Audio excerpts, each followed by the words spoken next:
1919. Germany was a defeated nation, yet it could stage a film on this scale.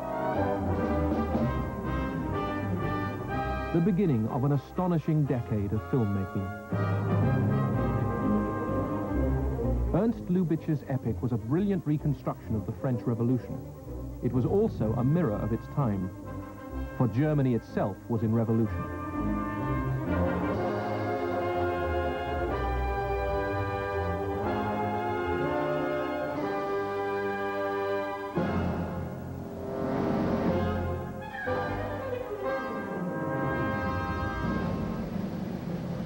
Six months after the war, the German army was allowed by the Allies to combat the new enemy in the east, Bolshevism.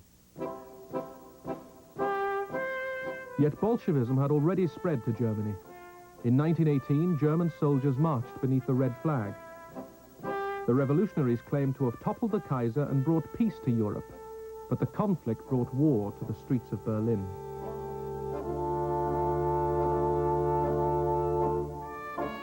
The returning soldiers found their families suffering just as they had suffered at the front. Starvation gripped the population as the British maintained their blockade a year after the armistice.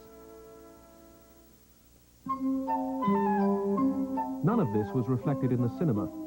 Filmmakers could escape to the sanctuary of their studios, where everything was under control. Here, the puppet master is Ernst Lubitsch, the former Jewish comedian, beloved for his impish sense of humor.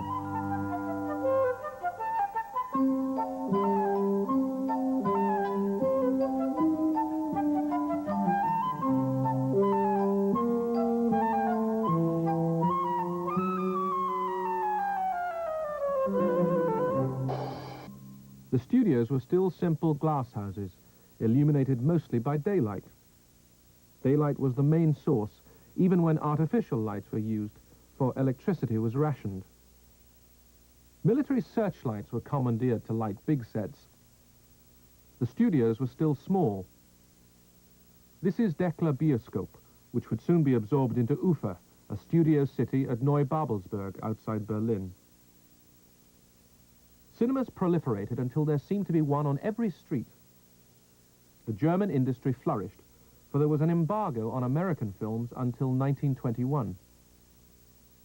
This sergeant will become the commander of the German film industry. Erich Pommer had created during the war a company out of the French éclair called Dekla.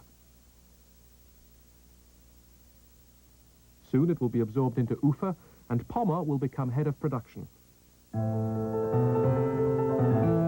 One of his first successes was a serial which included this pastiche of an American Western. It was directed by the young Fritz Lang.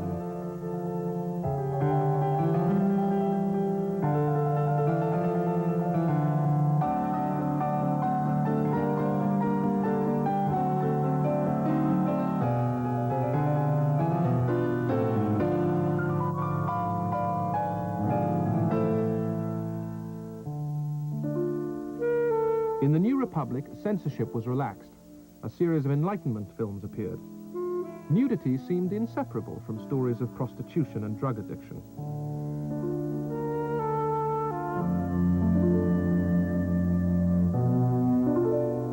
Director Richard Oswald made a study of homosexuality with Konrad Veidt and Reinhold Schunzel.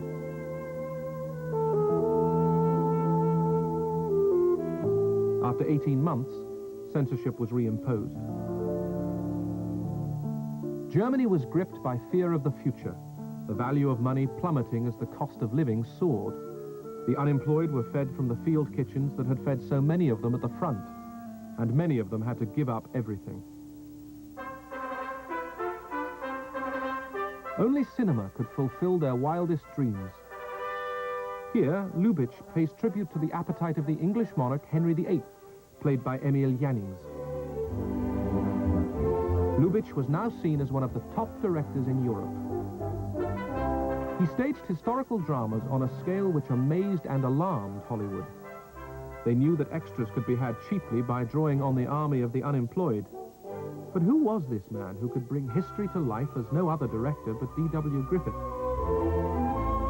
At Tempelhof Studios, the company was honored by a visit from the President of the Republic, Herr Ebert. His social democratic government placed great importance on the earning power of German films, with stars like Emil Jannings and the much-loved Henny Porten. But to the extras, hungry and disillusioned, the sight of the president was an incitement. Shouting, "Down with Ebert," they transformed a crowd scene into an insurrection, and for once in his life, Lubitsch lost control.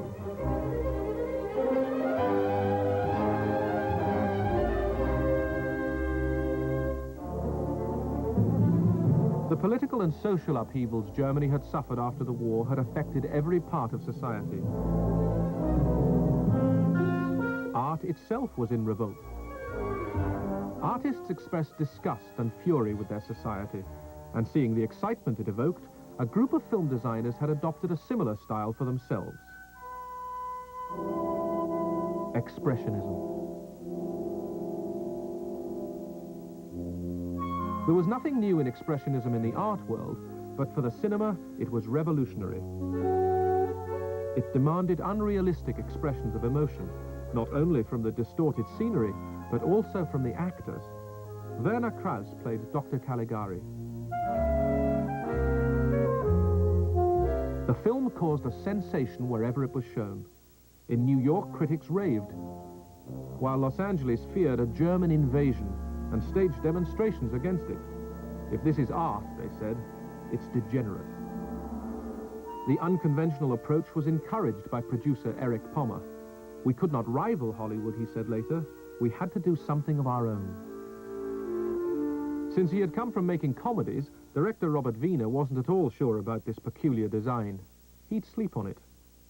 Also am nächsten Morgen ja noch wieder mal eine Zusammenkunft. Und er sagte, ich habe mir das also reiflich überlegt, was das ist. Also ich werde es mal mit verrückt bezeichnen. Nicht wahr? Ja. Nur verrückt muss der Film aber nun von Anfang an durchgeführt werden, nicht wahr? In jeder Weise. Und darf nichts Normales sein, nicht wahr? Und es muss eben so sein, dann wird das schon werden. Ja. Und ob die Presse uns dann nachher verreist bis dort hinaus oder ob es dann eben ein großer Erfolg sein wird, das werden wir sehen. Aber beides ist mir das Geld wert. There had been earlier attempts at Expressionism, not only in design, but in acting, particularly from Conrad Veidt. Veidt played César, the somnambulist, asleep for 23 years, here being revealed by Caligari in a fairground tent.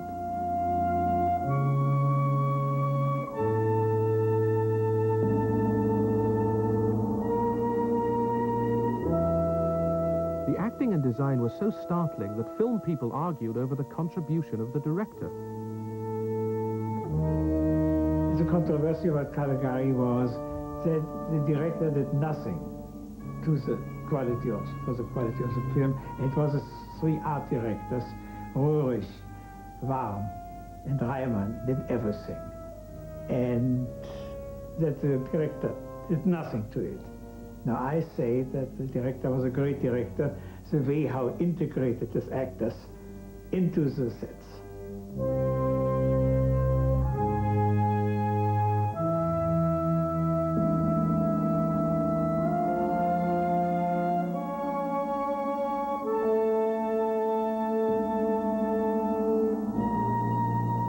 César is used by Caligari to seek out victims and kill them.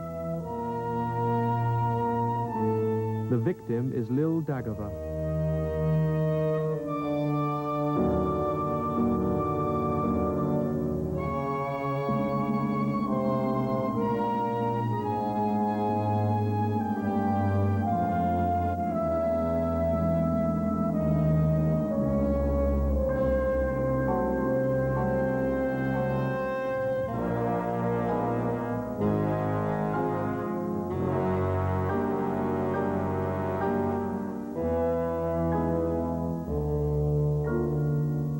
Writer Hans Janowitz, Caligari symbolized the autocratic government he hated, compelling us to murder or be murdered.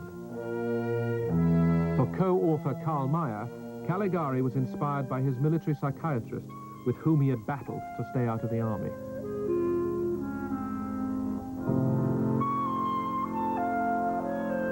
The story is told through the eyes of a student who searches for the mysterious murderer and reveals it to be the respected head of a lunatic asylum, Dr. Caligari.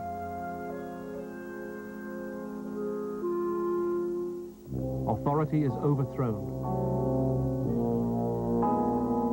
But a twist is added to the nightmare.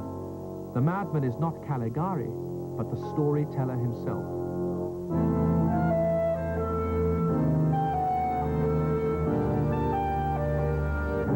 The benevolent doctor soothes his tortured patient.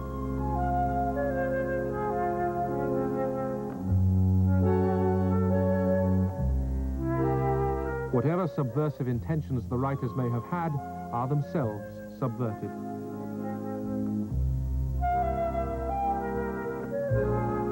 There is, after all, no overthrow of authority.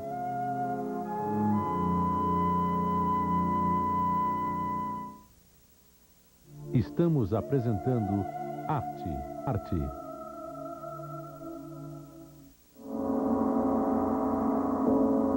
But ordinary German filmgoers did not care for these so-called art films. They preferred simple escapism.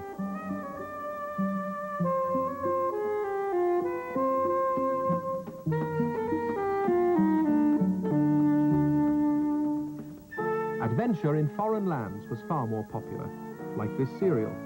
Produced by Joe Mai, Fritz Lang worked on it as an assistant. If you had no money, you could still go to the cinema with lumps of coal. In the deepest depression, the cinema flourished. 1923 was the year of the Munich Putsch, when General Ludendorff marched with Hitler against the Weimar Republic. They were arrested, and Hitler was jailed. Newsreel cameras caught the occasional glimpse, but hardly any films were being made about the inflationary period, the most cataclysmic in the brief history of the German nation. A loaf of bread reached 1 billion marks. To survive, you had to be paid at lunchtime, or your wages might not cover your family's evening meal. Film editor Julia Wolf came to Berlin from England. Life in Germany in the 1920s was quite crazy. The mark had dropped, and it had no value at all, and the women were selling their souls for a pair of stockings.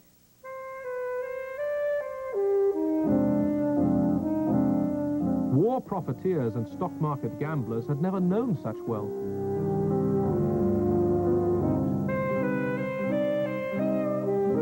Families sold their last possessions, while the day's wages for a small firm needed special transport.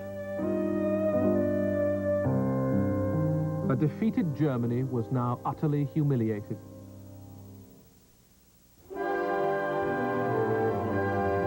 In production was a film designed to restore a vestige of pride to the Germans.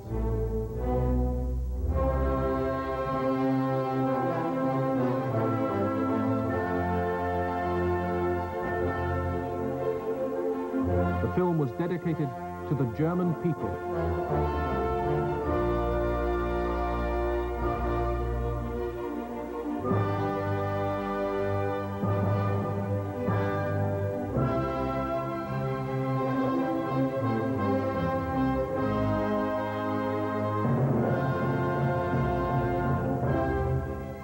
Invited to tour the studio at Neubabelsberg was Julia Wolf. And then finally they took us to the Great Dragon, of which they were terrifically proud, and justifiably so, because nothing had ever been created like it for films before, and it was enormous, and it had blinking eyes. And although we didn't have colour in those days, it was all coloured gold and fiery red, and it really looked fierce.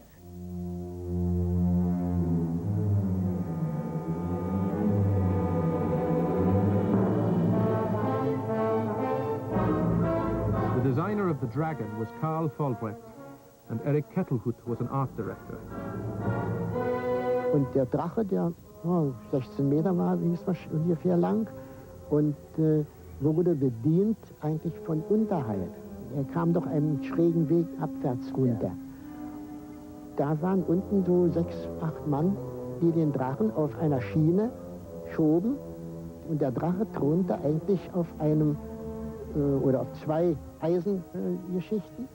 Daran war er festgemacht und schwebte eigentlich über dieser Schräge auf dem Boden, sodass er nirgends irgendwo nur der Schwanz hinten, der schurmte. Die 4 Mann saßen dann im Drachen, rechts und links an jedem Bein einer, und 2 Mann saßen vorne, wo der Kopf bedient wurde.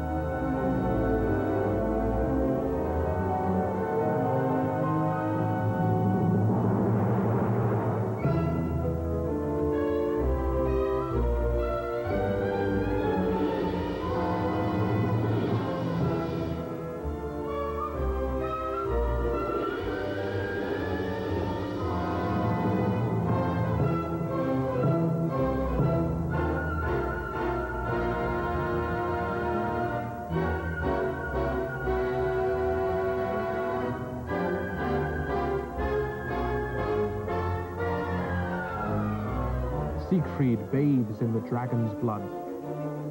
The Nibelungen has taken on a new resonance, as if Fritz Lang and his team had predicted rather than recreated. Nibelung is the beginning of the Nazi style. If you see Nibelungen now, you think it could have been staged by Benno von Arendt as one of the rallies.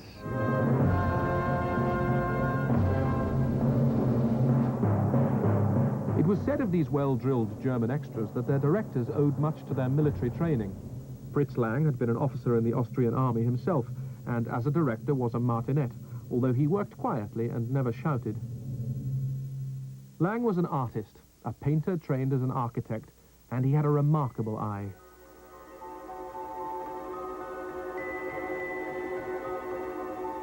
Scenes like these deeply impressed Hollywood directors like King Vidor. Vidor said to me, in Hollywood, the cameraman lights the star. In Europe, he lights the set. And there you have it, and you see it incomparably in those great German silent films. It's the design and the decor which is doing the work, really telling the story.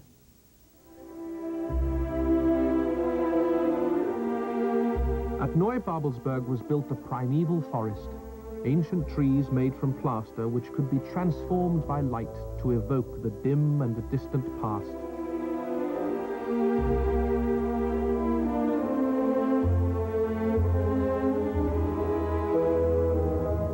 Lang rejected Wagner's version and made his own film from the Teutonic myths.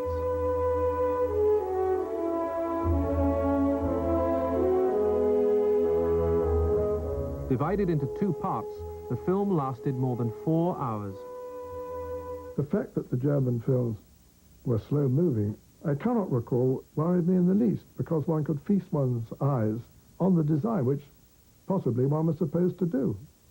And that somber pace was so much part of the somber stories so many of them told. It wasn't until the horror of inflation was over and the money supply had been stabilized that the Germans made a film about it. It was significant that G.W. Pabst could find no money in Germany for his story and only got backing from France. Bedecked in borrowed finery, Asta Nielsen gave a tragic portrait of a poor girl, now a rich man's mistress, who turns on her lover.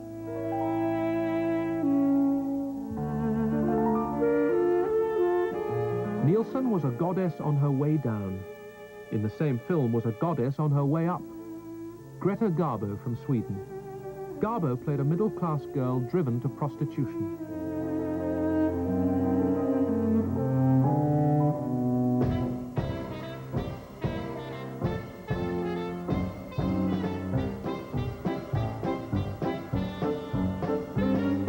Garbo was very nervous, Pabst told me, during the shooting of Joel Street, and for that reason, Pabst overcranked some of the scenes just to get her slowing down her actions. Garbo did not stay long in Germany. Louis B. Mayer, visiting Berlin, invited her with her mentor, Moritz Stiller, to the MGM studios in Hollywood. The UFA studios in Neubabelsberg were expanding and overspending. UFA now controlled many of the German production companies and turned films out on an assembly line, much like Hollywood. Serials, comedies, dramas.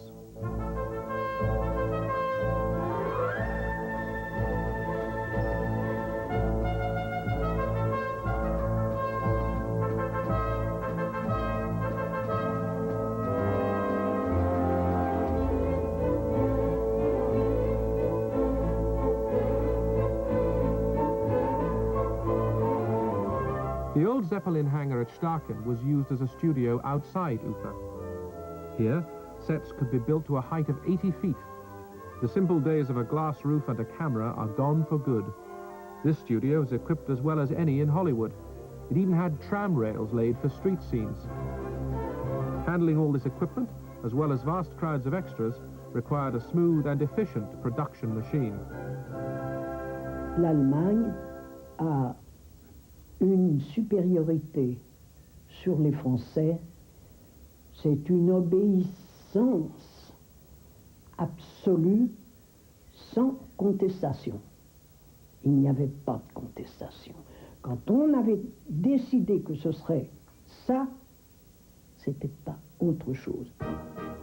There was a strong sense of purpose now that Germany was producing more films than any other country in Europe.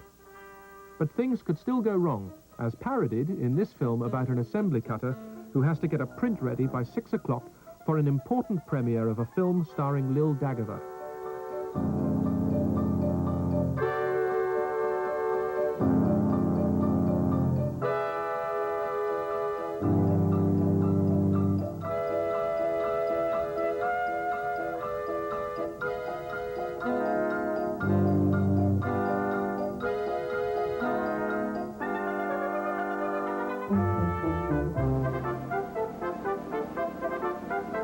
When the film is shown to the public, she realizes she has made a terrible mistake.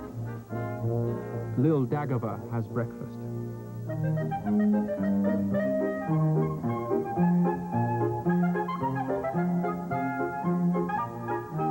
The thing that impressed me most about the Germans were they were such a mixed bunch.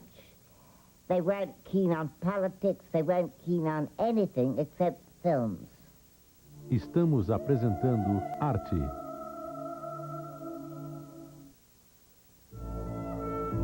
One of the greatest gifts the German studios brought to cinema was what they called the unchained camera, a dazzling freedom from the tripod seen first in films by Lupu Pick and Murnau.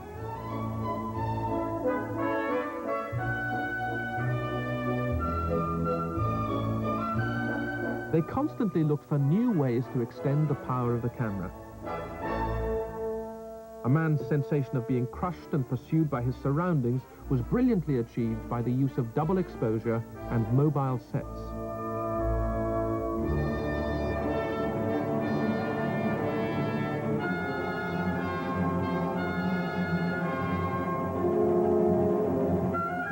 The effect was elaborated by Murnau and cameraman Karl Freund 2 years later in The Last Laugh with Emil Jannings.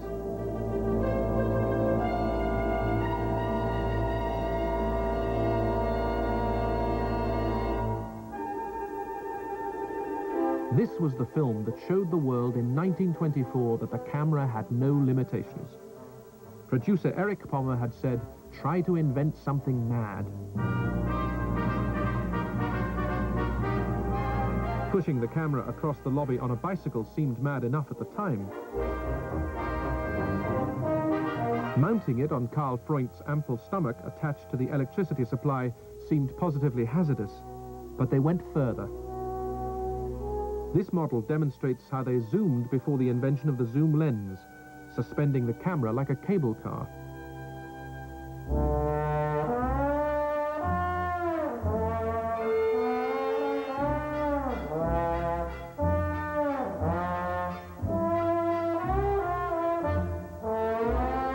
To convey an impression of drunken euphoria, Jannings is wheeled on the same platform as the camera.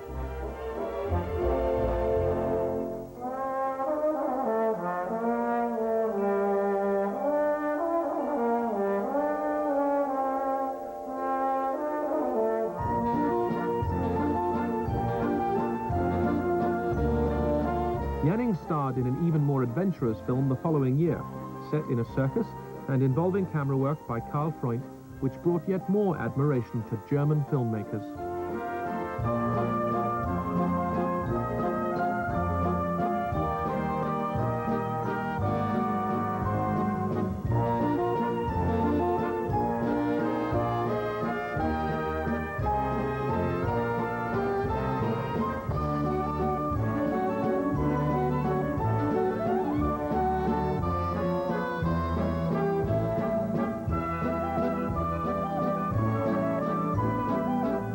Directors like E.A. Dupont wanted a new realism allied to all that their technicians had learnt.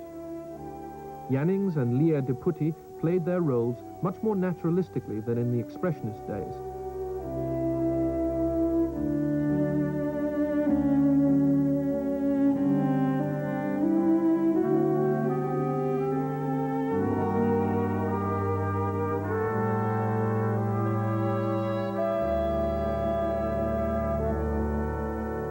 Ich habe also als Beleuchter mit auf der Beleuchterbrücke gesessen und habe runtergeschaut, habe gesehen, wie ein Film inszeniert wird, und all das hat mich mächtig interessiert.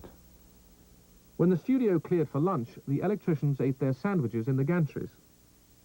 Es wurde also ruhig im Atelier, nur, wie man von oben bemerken konnte, Emil Jannings und Lea Deputy waren zurückgeblieben, zogen sich in diesen Zirkuswagen zurück und gaben sich dann dort den allerlebhaftesten Bezeugungen ihrer gegenseitigen Zuneigung hin, was von den Arbeitern natürlich mit größtem Interesse beobachtet wurde. Sie waren mucksmäuschenstill.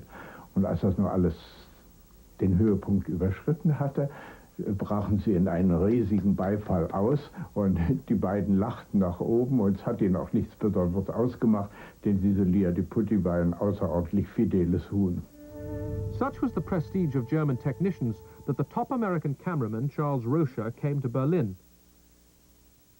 He watched the production of Murnau's Faust, the supreme example of German fantasy. Every shot seemed a miracle of imagination, allied to equally brilliant mechanics.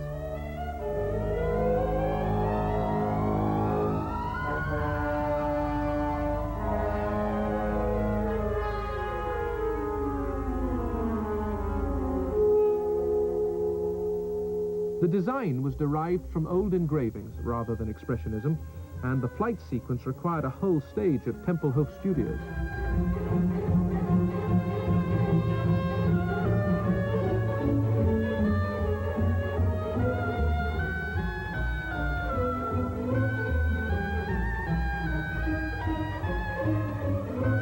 Ufer wanted to cast the film with actors of international stature. Lillian Gish agreed to play Gretchen, but made difficult conditions. A rising young actress called Leni Riefenstahl, working on the next stage, tested in a blonde wig. But the role went to an unknown called Camilla Horn. Emil Jannings played the devil, and the Swedish Gösta Ekman played Faust, both in youth and old age. Camilla Horn was deeply impressed by director Murnau. Für mich war der liebe Gott.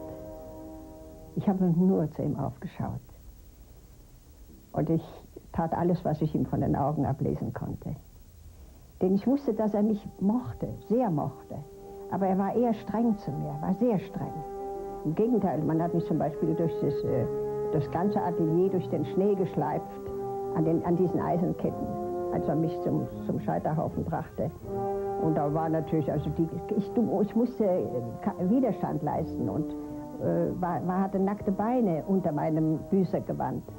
Und das blutete. Und ich sagte, schauen Sie, Herr Mohner, das blutet ja. Das will ich gerade. Also ich weiß nicht, ob man so etwas nennen kann. Das war beinahe ein bisschen sadistisch, aber er war es trotzdem nicht. Gretchen, accused of killing her baby, is burned at the stake. Faust abandons his pact with the devil for the sake of his love for her.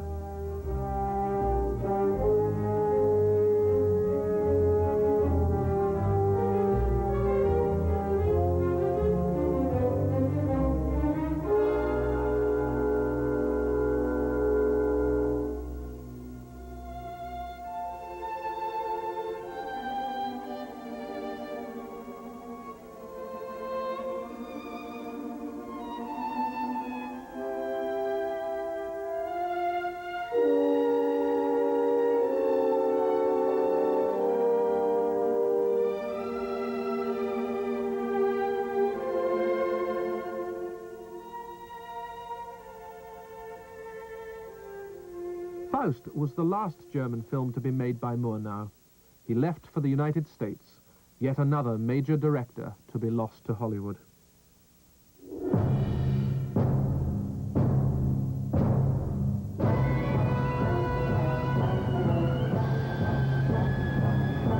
Resting upon Berlin in 1926 was a masterpiece from Soviet Russia, the music by a German composer, Edmund Meisel.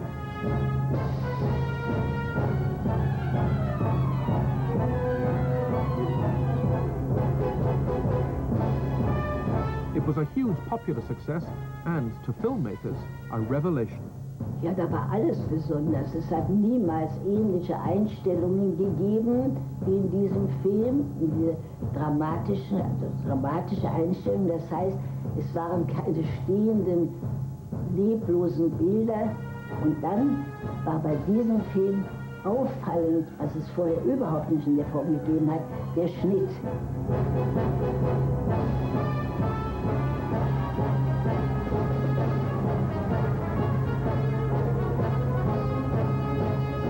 Und dieser Film hat mich tatsächlich sehr aufgewühlt. Und von diesem Augenblick hatte ich das Gefühl, dass Film Kunst sein könnte.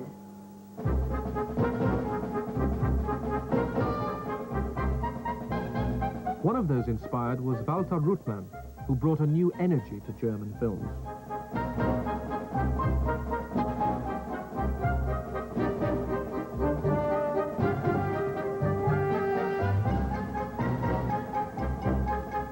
Ruttmann has a mastery of feeling of movement and all. He was a musician, and editing and music have very much in common to do. So beats and other business and so, and he was a masterful editor. Editing in German films was usually done by the director. Ruttmann used it for social comment.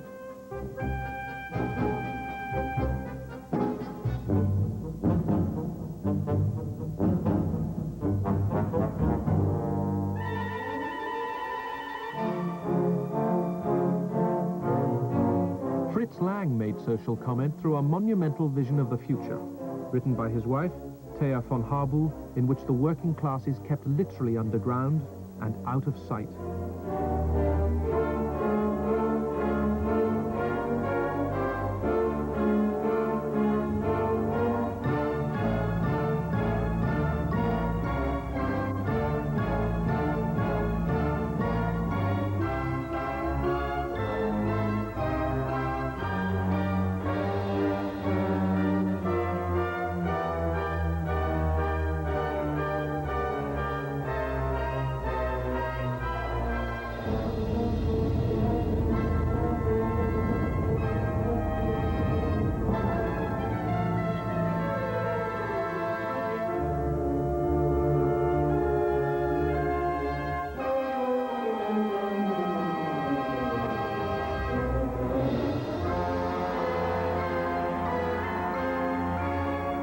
The special effects echo the Joe Mai serial and the Italian epic Cabiria.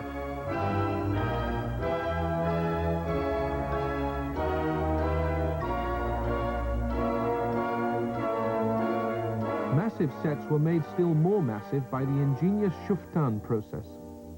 A figure is seen through a hole in a mirror. The mirror reflecting a small model, making it seem full size by comparison. A stage at Babelsberg, photographed through a mirror which reflects miniature skyscrapers, is transformed into a city of the future.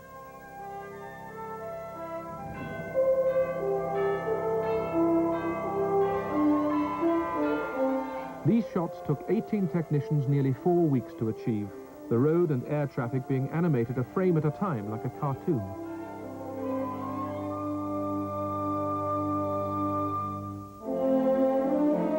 The film concluded with a message for capital and labor, that between the head and the hand must be the heart.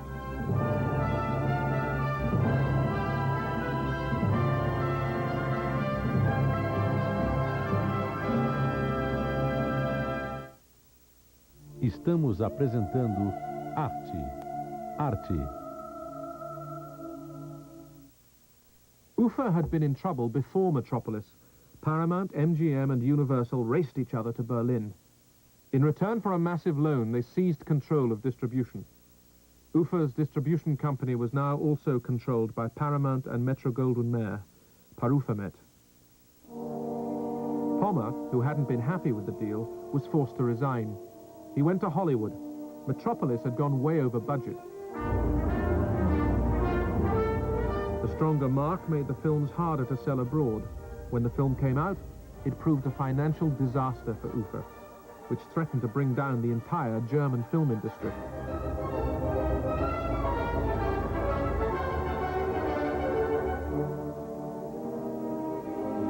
To save the flagship of the German film industry, the right-wing press baron, Alfred Hugenberg, moved in to take control. Hugenberg was a fervent nationalist and became leader of the German National Party in 1928.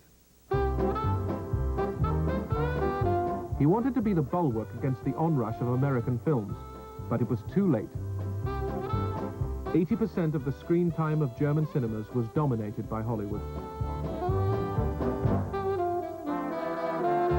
Not that Berliners cared. They liked American films. The stabilization of the mark had brought back the gaiety of the pre-war years.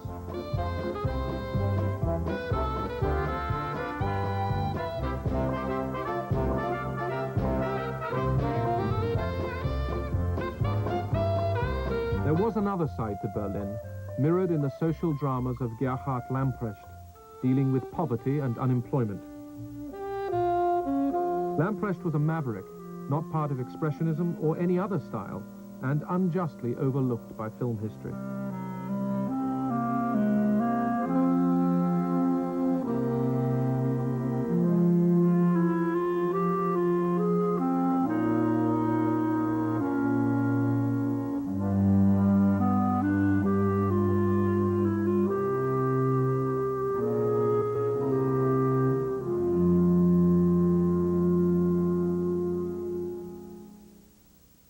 G.W. Pabst was the leading figure of a new style which reflected a Russian influence. A lost diamond has been recovered.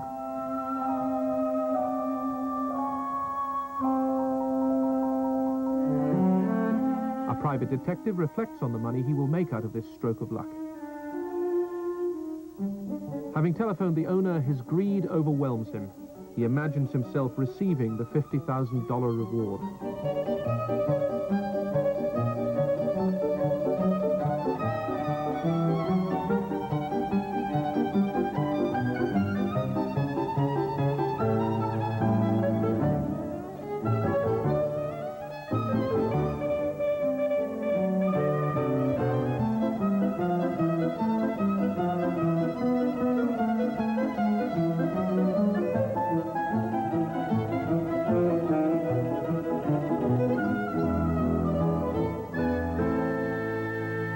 I thought that was the future of silent films, that they would develop that excellence, and that's why I was horrified at the thought of talking pictures.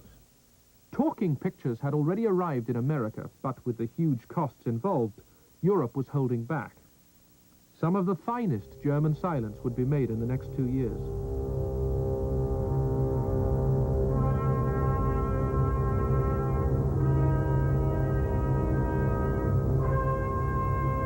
Mountain films had become immensely popular. Shot on location, they were a breath of fresh air after the claustrophobia of the studio pictures.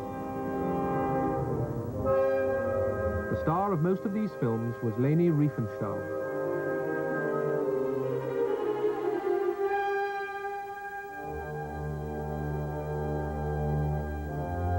The White Hell of Pitzpaloo was made on location in the Engadine.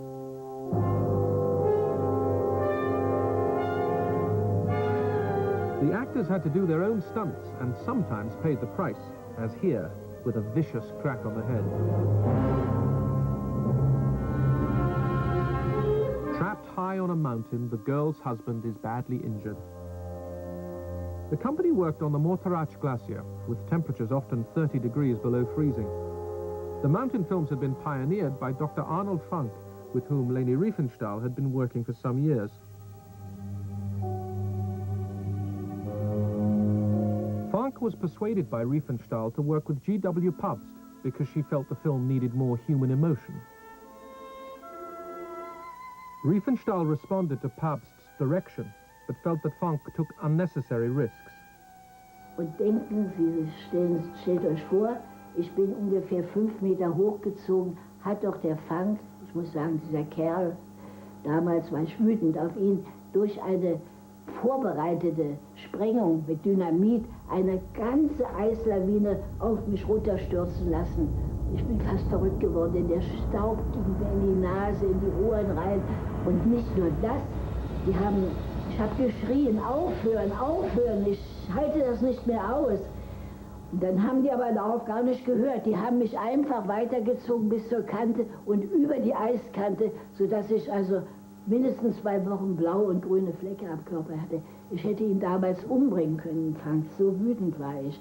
Aber das hat er mit uns allen so gemacht. The film was a tremendous international success, and a triumph too for Riefenstahl, who, thanks to Papst, emerged a bigger star than ever. Papst had a knack of making stars. To play the role of Lulu, which Asta Nielsen had performed 5 years before, he had brought Louise Brooks from America. Papst was reversing a trend. Instead of creating a German star only to lose her to Hollywood, he took an American actress and made her a star.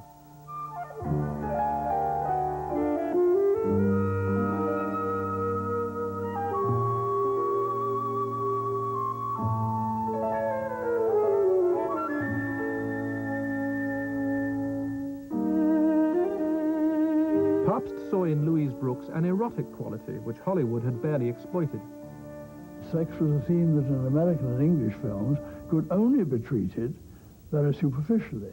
But the German films in those days started beginning to treat sex themes at a much deeper level. The camera work was extraordinarily non-realistic and basically enormously sensual.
In 10 years, the German cinema had created and discarded style after style, experimenting and improving until it was hard to believe that better films could be made.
Este é um convite para conhecer os detalhes da fascinante cultura budista através dos olhos deste menino. Seu nome é Hatak Punso. Ele foi rápido.